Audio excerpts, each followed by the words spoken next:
Do you ever feel anxious when the communication suddenly changes with the person that you're dating?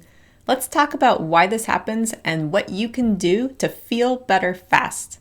Hi, I'm Kaylee Larkin. I help individuals to attract relationships with more ease and joy and security.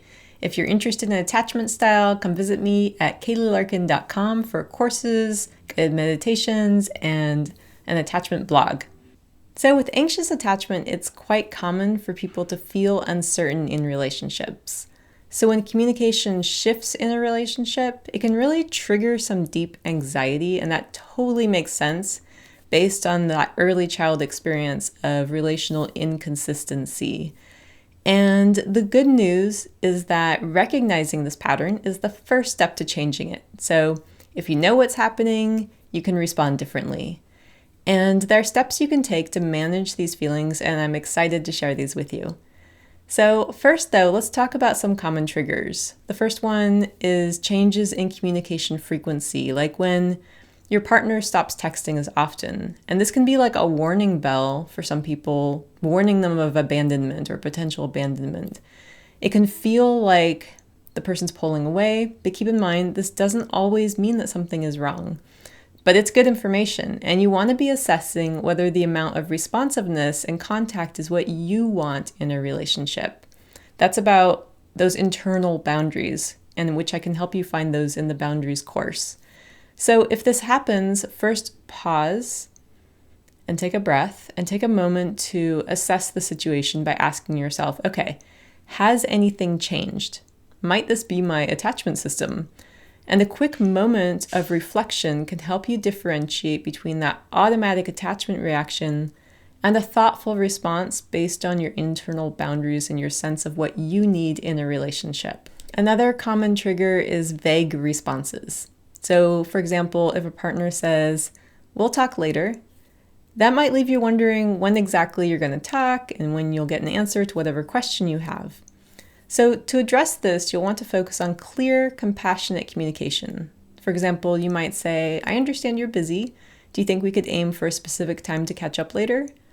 And whether or not you choose to share your reason for asking for a specific time is up to you and how you think that particular person would respond. So if they lean toward avoidant attachment, it might feel better to let them know that there's no pressure. However, I would say be careful what you set as your expectations early on when dating, because if you have anxious attachment and act like everything's fine and you don't have needs, that's what an avoidant partner will expect from you. So then if you do show up with your needs later on, they'll feel overwhelmed. So be real and realistic about what your needs are early on. This might surprise you, but even a small shift in tone of voice can also trigger the attachment system and make someone fear that something is wrong. And that's because a slight shift might make you think they didn't like what you said, and it could lead to rejection or abandonment.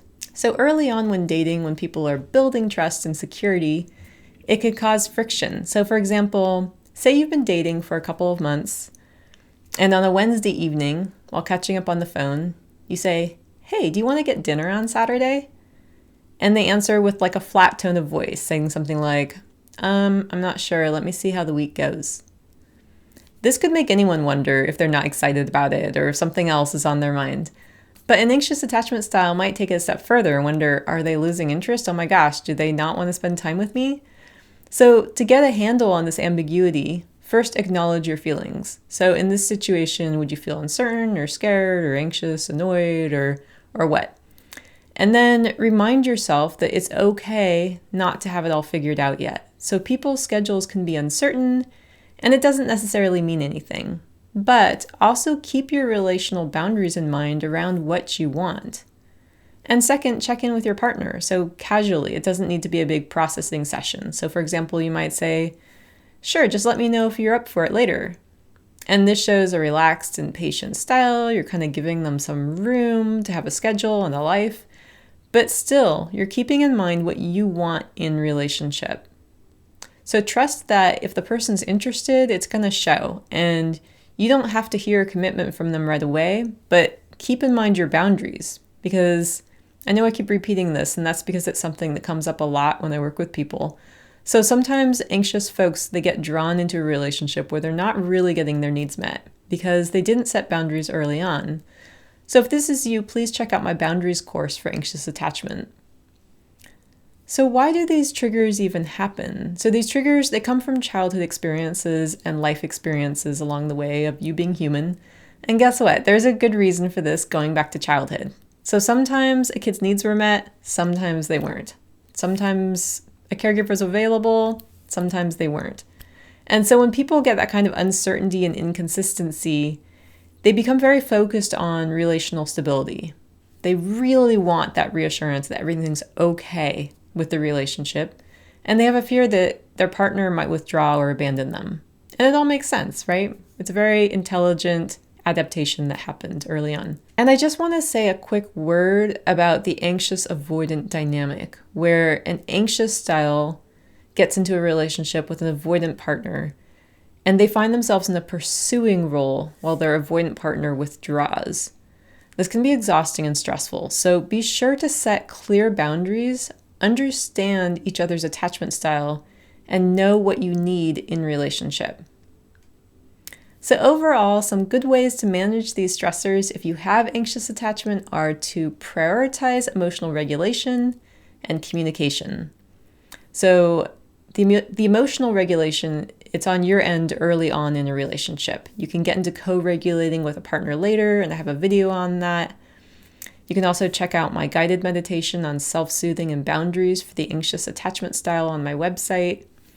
And if you found this video helpful, please forward it to a friend because you never know who you're going to help.